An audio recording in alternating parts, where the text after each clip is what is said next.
തമ്പുരാനെ, അത് വാങ്ങാൻ എന്തിനാ എത്ര വലിയൊരു കടിക്ക് വന്നേ? കുട്ടിയൊക്കെ കളിച്ചാൽ എല്ലാ കളിപ്പാട്ടങ്ങളും ഉണ്ട് ഇവിടെ.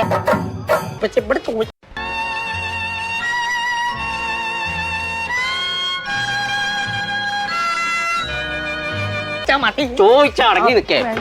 ഹലോ, ഈ വാല് രണ്ടും ഇങ്ങനെ തൂങ്ങിയിട്ട് അയിമ ഇങ്ങനെ നിക്കാ, ചെവി ഇങ്ങനെ പൊന്തല്ലോ. എന്തേ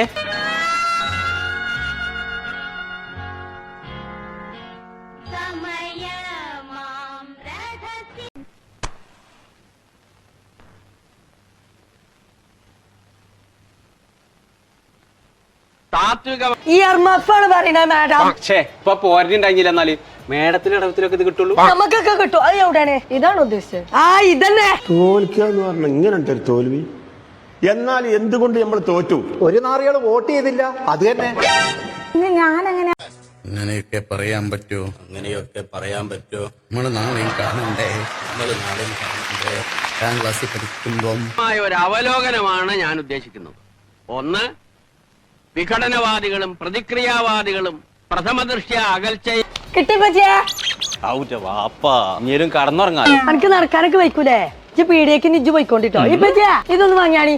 മറ്റുള്ള പെണ്ണുങ്ങളെ മൂത്ത് നോക്കുക, അതാലോചിക്കുമ്പോ അന്നേ ഞാൻ നിങ്ങളോട് പറഞ്ഞ മത്സരിക്കണ്ട എന്നിട്ട് നിങ്ങളത് കേട്ടോ? ഞാൻ ജയിക്കാത്ത പോട്ടെ. എട്ടാം ക്ലാസ് പഠിക്കുമ്പോ എന്റെ അമ്മ ചുട്ടൊരു വെള്ളപ്പം മുട്ടയും കുട്ടി തട്ടിയിട്ട് ായിരുന്നെങ്കിലും അവർക്കിടയിലുള്ള അന്തർധാര സജീവമായിരുന്നു എന്ന് വേണം കരുതാൻ. ഒന്ന്, ബൂർഷ്വാസികളും അല്ല മോനത് വേണമെന്ന് പറഞ്ഞു. ഓ അങ്ങനെ പലതും പറയും. ഓന് കൊടുക്കുകയാണെന്നുണ്ടെങ്കിലേ തലച്ചോറ് മെച്ചപ്പെടുന്ന കളിപ്പാട്ടങ്ങൾ ഉണ്ടെങ്കിൽ മാത്രം കൊടുത്താൽ മതി. കുട്ടികളെ സ്കില്ല് ഡെവലപ്പ് ചെയ്യാനായിട്ട് നമ്മൾ അത് പിന്നെ ഡിസംബർ മാസല്ലേ, എന്റെ വോട്ടർമാർക്കൊക്കെ മഞ്ഞ് കൊണ്ട് പനിയേനും. എന്നാലുണ്ടോ ഇങ്ങനെ നാണം കെട്ടൊരു തോൽവി?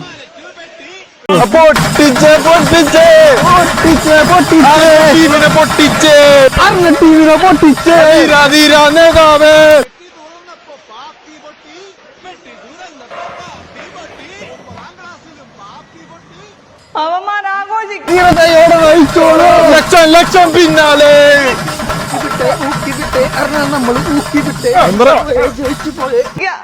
ജയിക്കുമെന്ന് വിചാരിച്ചിട്ടാ ഞാൻ 4 കോയിനെ വിറ്റിട്ട് ലഡുവിന് ഓർഡർ കൊടുത്തത്. ആ കാലൊറിഞ്ഞ് കിടക്കുന്ന ഇസ്മായിലിന്റെ വല്ല പറമ്പിലും പോടാ. മെമ്പറെ, നമ്മളെ പേരുടെ കാര്യം ഹാൻഡ് പിക്ക് ചെയ്ത് കൊണ്ടുവന്ന പ്രൊഡക്ട്സ് ആണ് ഇതൊക്കെ. എന്തൊക്കെ കണ്ട് ഇങ്ങോട്ട് മാറുന്നുണ്ട്. ഇങ്ങനെ നല്ലത് കണ്ടോ? റേറ്റോ തെറ്റോ പാർത്തിരിക്കുകയായിരുന്നു. അങ്ങനെയാണ് തെരഞ്ഞെടുപ്പ് നമുക്ക് പ്രതികൂലമായി ഭവിച്ചത്. അതാണ് പ്രശ്നം. മനസ്സിലായില്ല. അതായത് വീട്ടിലേ പോയി പൊക്കി കൊണ്ടുവന്നിട്ടാ ഞാൻ പോയി വോട്ട് ചെയ്യിപ്പിച്ച്. ആ ഇസ്മായിൽ വോട്ട് ചെയ്താൽ നീ ജയിക്കാനോ? നിനക്ക് ആകെ കിട്ടിയ 100 വോട്ടല്ലേ? ഇത് നമ്മളെ ഇങ്ങനെ പറയാൻ നാണമില്ലേ? ഇങ്ങനെ പറയാൻ നമ്മൾ നാളെയും കാണണ്ടേ? റേറ്റോ തെറ്റോ? പഠിച്ച തമ്പുരാനെ എന്താ ഇവിടെ കളിച്ചു കൊടുക്കണേ? അങ്ങനെ പുറത്തിറങ്ങി നടക്കൂ. ഒരു ബസ് വിളിച്ച് എങ്ങോട്ടെങ്കിലും ടൂർ പോവാ. സത്യപ്രതിജ്ഞ കഴിഞ്ഞിട്ട് ഇങ്ങോട്ട് വന്നാ മതി. എല്ലാരോടും ഞാനൊരു കാര്യം ചോദിക്കട്ടെ. ഏകാധിപത്യവും കൊളോണിയലിസ്റ്റ് ചിന്താസരണികളും റാഡിക്കൽ ആയിട്ടുള്ള ഒരു മാറ്റമല്ല. ഇപ്പൊ മനസ്സിലായോ എന്തുകൊണ്ട് നമ്മൾ തോറ്റു?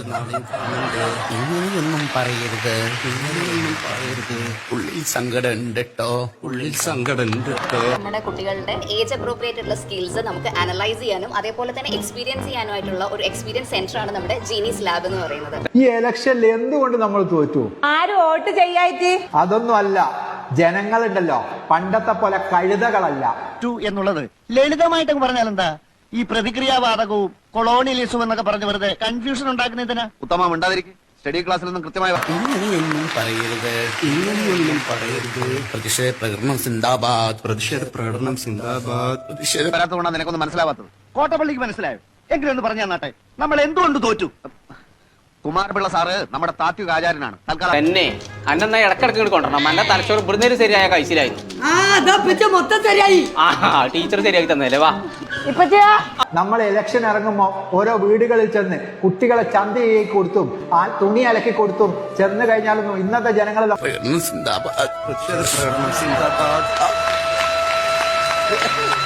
അദ്ദേഹം പറയുന്നത് നമ്മൾ കേട്ടാ മതി.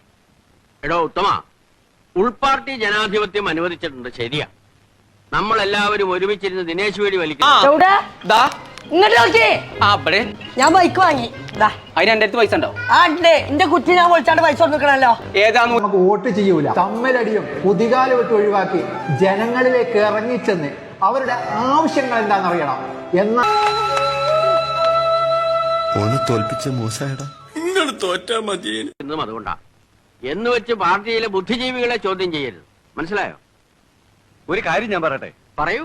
നമ്മുടെ പാർട്ടിക്ക് ജനങ്ങളെ അധികാരം നമ്മളെ കയ്യിലേക്ക് ഏൽപ്പിക്കുള്ളൂ. അതാദ്യം മനസ്സിലാക്കുക. 11 റുപ്യ അതിനൊന്നും ഈ വണ്ടി കിട്ടൂല. അത് മാത്രല്ല പെച്ചിന്റെ പൈസ ഇതാ. അവസാനം നമ്മളവിടെ ഉണ്ടാവും. ഡോക്ടറെ വിളിക്കാനും രോഗിയെ ആശുപത്രിയിൽ എത്തിക്കാനും മുൻപന്തിയിൽ കാണും. ഇപ്പോഴതൊന്നും ഇല്ല. അതുകൊണ്ടാണ് ഞാൻ പറഞ്ഞത് RDPക്ക് അടിത്തറ ഇല്ലെന്ന്. നിങ്ങളോട് കുഞ്ഞാപ്പോ ഇജ്ജ് പറഞ്ഞ മാതിരി തന്നെ ഇവിടെ കുറച്ചൊന്നല്ല കളിപ്പാട്ടോ. നടന്ന് കൊയങ്ങിട്ടിരിക്കല്ലേ ഇജ്ജ്. ഇനി ഇപ്പൊ ചിരിത്തോളാ. അവിടെ ഇരിക്കാനാ പറഞ്ഞത്. അച്ചടക്കമില്ലാതെ പെരുമാറിയാൽ അറിയാലോ, ഞങ്ങളത് പഠിപ്പിക്കും. വോൾട്ടീനെ എനിക്ക് ഞാൻ കാട്ടിത്തരാട്ടോ. പടച്ചോനെ ഇജ്ജല്ലത്. അത് പാവക്കുട്ടിയാണേ അല്ലേ? അല്ലാ. അട്ടപ്പാടിക്കുട്ടി ശിങ്കാരി വേണം ബസ് ടൂർ മലക്കന്റെ മൂന്ന്. ക്രിയാത്മകമായ ഈ ചർച്ചയിലൂടെ ഉരുത്തിരിഞ്ഞു വന്ന ഒരു കാര്യം ഞാൻ പറയാം. ഒന്ന്, INSP, അതായത് നമ്മുടെ പ്രധാന എതിരാളി. അല്ലാ. ഇമ്മേൽ ഉട്ടാപ്പിന്റെ അന്നെ പറ്റി കണ്ടുകഴിഞ്ഞപ്പ തന്നെ പടക്കം തിരിച്ചു കൊടുക്കാനാവും. ഓല് വാങ്ങുമ്പോ തന്നെ പറഞ്ഞതാ, ഉറപ്പുണ്ടെങ്കിൽ വാങ്ങിയാൽ മതി. അട്ടപ്പാടിക്കോട്ടേര് അവിടുന്ന് പോന്നു കുന്ത്രേ. അവരിൽ ചില കൊള്ളാമെന്ന ചെറുപ്പക്കാർ രംഗത്ത് വന്നിട്ടുണ്ട്. ആളുകൾക്ക് അവരോട് വലിയ മതിപ്പാ. ആ മതിപ്പ് പൊളിക്കുകയാണ് നമ്മൾ ചെയ്യേണ്ടത്. കൊമ്പങ്ങാട്ട് കൊണ്ടുപോയി. എന്താ അറിയോ, അനക്കും കൊമ്പുണ്ട് ഇച്ചും കൊമ്പുണ്ട്. അല്ലാ കെട്ടിപ്പിടിച്ച ഉമ്മ വെക്കണ്ട. ഇത് ടോയ്സിന്റെ കടയാണ്. ഓനോട് വന്നിട്ട് നെഞ്ഞത്ത് കയറി കൊട്ടാൻ പറ. ഇത്രയും പൈസ ഇറക്കിയിട്ട് എങ്ങനെയാണ് നമ്മൾ തോറ്റ്? പഴയമാരിയല്ലേ, ജനങ്ങൾക്കൊക്കെ വിദ്യാഭ്യാസമായി. ആകെ തോറ്റ് തുന്നം. എന്താ ഉത്തമ ജനങ്ങൾ നമ്മളോട് ഇങ്ങനെ പെരുമാറിയത്? അതെ, ഒരു പാർട്ടിയിലും പെടാത്ത നിഷ്പക്ഷമതികളായ കുറെ ജനങ്ങളുണ്ടല്ലോ, ആ തെണ്ടികളായി ഇത്തവണ നമ്മളെ പറ്റി. ഉള്ളിൽ നിറച്ച് ഈ പള്ളിയുള്ള പെണ്ണുങ്ങൾ ഇങ്ങനെ നടക്കണം. ആസ്പത്രിയായിട്ടുണ്ടാവും.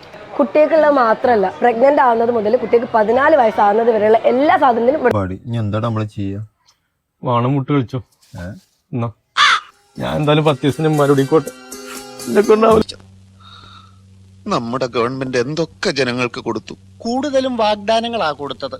ഉത്തമ, നമ്മൾ വന്നാൽ മതി. അത് പറയണ്ടെന്നാല് ഞാൻ നമ്മുടെ പെറ്റെടുക്കാനുള്ള സൗകര്യം ഉണ്ട് ചാച്ചി. ഇപ്പച്ചാ ആ ഇവിടെ പടച്ച തമ്പുരാനെ എവിടുന്ന് ഇതിനെ പാർട്ടിയെ നമ്മൾ തന്നെ വിമർശിക്കരുത്, അതും ഇന്നത്തെ ചുറ്റുപാടിൽ. ഞാൻ ആലോചിച്ചപ്പോ ഒരു കാര്യം തോന്നിപ്പോവാണ്. എന്തേ? നമുക്ക് ഈ ലുട്ടാപ്പിന്റെ പനി പെരുകി കൊണ്ടോണം. ഇങ്ങനത്തെ ഒന്നിനായി തന്നെ ഞാൻ നോക്കണ്ടല്ലോ. പിന്നെ ഇങ്ങനത്തെ ഒന്നും ചേരൂല. വാ, എവിടെ ടിപ്പു സുൽത്താന്റെ സൂസൊക്കെ കിട്ടിയേ.